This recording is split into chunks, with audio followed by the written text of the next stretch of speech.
Hello everyone, this is Kite Moonwall, and welcome to the very first episode of a new series, the Furry Community Spotlight.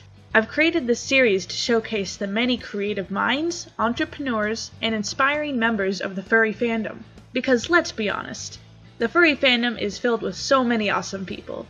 The purpose of this video is to bring some of that awesomeness to everybody. To start us off, I'm interviewing one of the many talented creators in the furry community. Today I have the pleasure of interviewing the very talented artist Alex Cockburn, who is known in the fandom as Ookami Kemono.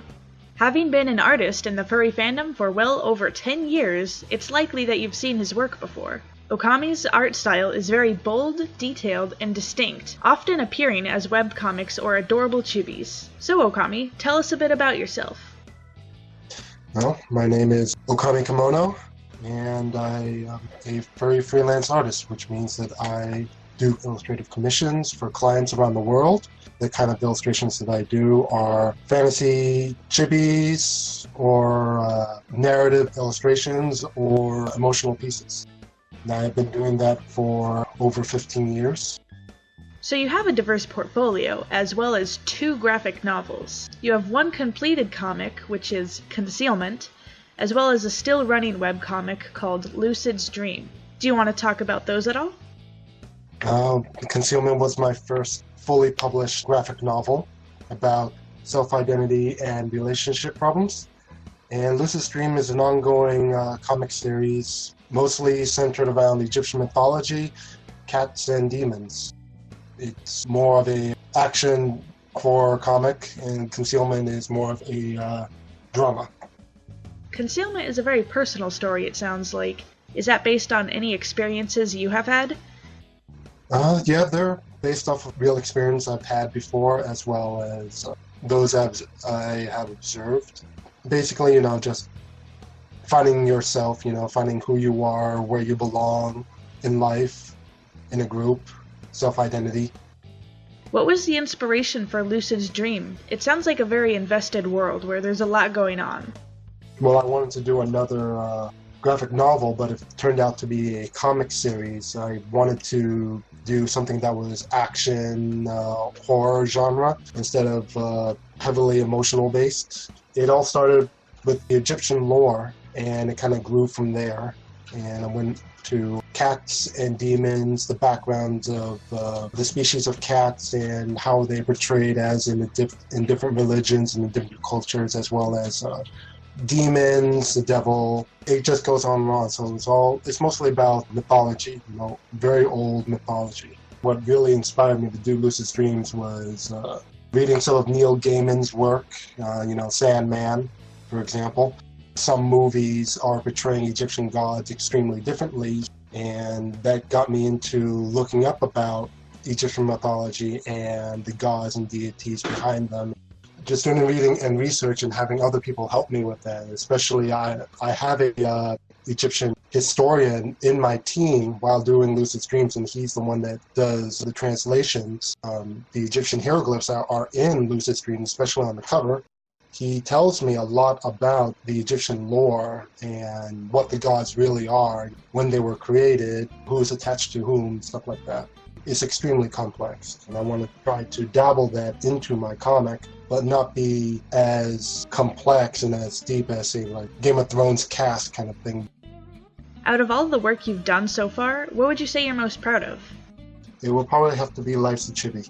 Life's a Chibi is actually reaching out to a lot of people out there because it connects to everyone. It's not just about an action comic or a drama comic. There's small slices of life.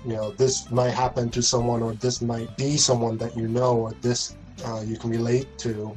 I just want to show people that, everyone has their ups and downs, and they're not alone in the world when it comes to a particular problem. I feel that Life's a Chibi shouts out more than anything I've done, because a lot of people are connecting to it. It's going viral extremely fast. Do you have any current goals that you're striving towards with your work? Yeah, I want to publish Life's a Chibi. I have a wonderful team with me. My wife is definitely helping me out, along with a few friends. I also want to dabble in children's books because a lot of people said that I have a natural talent for drawing children's illustrations, but I never really done that yet, so I want to try that.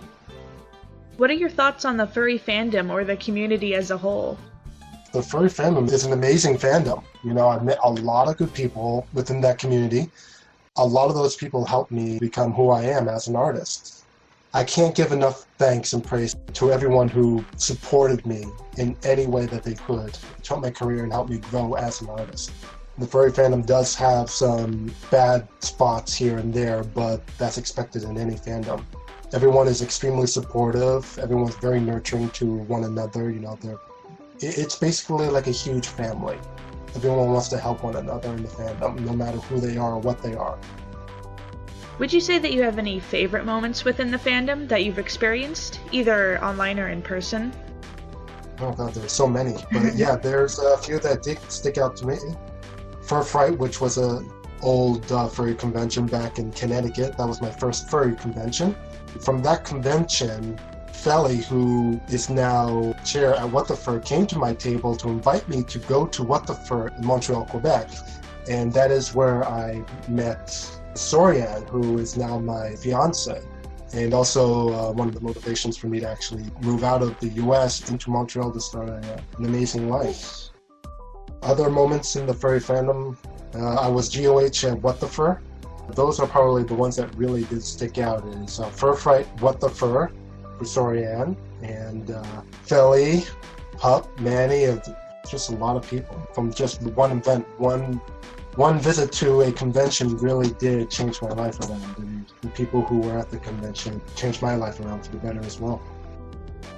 I hear that story and other variations of it quite often, and I think it shows the real nature of the furry community. There's so much love and support within it. I think it's just great. It's one of my motivations to keep on doing what I'm doing. If I'm making people happy and it's also helping the community as well, I'm not going to stop. And one final question. If you had one piece of advice to give to our listeners, what would that be? Everyone can create something amazing. Everyone has the potential to be better than what they are right now, and they can continue to grow. No matter in what field that you're in, either being an artist, a writer, a watcher, fursuit maker, journalist, you can always grow and become better than what you are now. You should be happy about that. Don't let anyone tell you something that you are not. Only you know what you are, and from there you can go down your own path and be who you want to be. You know, just keep your head up, keep your chest out, and be strong all the way. All right. So that concludes this interview, I think. Thank you so much for your time. I really appreciate it, and I'm sure all of our listeners will as well. Thank you very much for the interview. Absolutely. And I thank all of you wonderful viewers here now for watching my very first community member spotlight. Links to Ookami Kemono's work will be in the description. Who would you like to see featured next in this series? Let me know in the comments. And if you want to see more furry content, click on the on-screen playlist button. Don't forget to subscribe to be the very first to see new videos about the amazing things the furry fandom has to offer.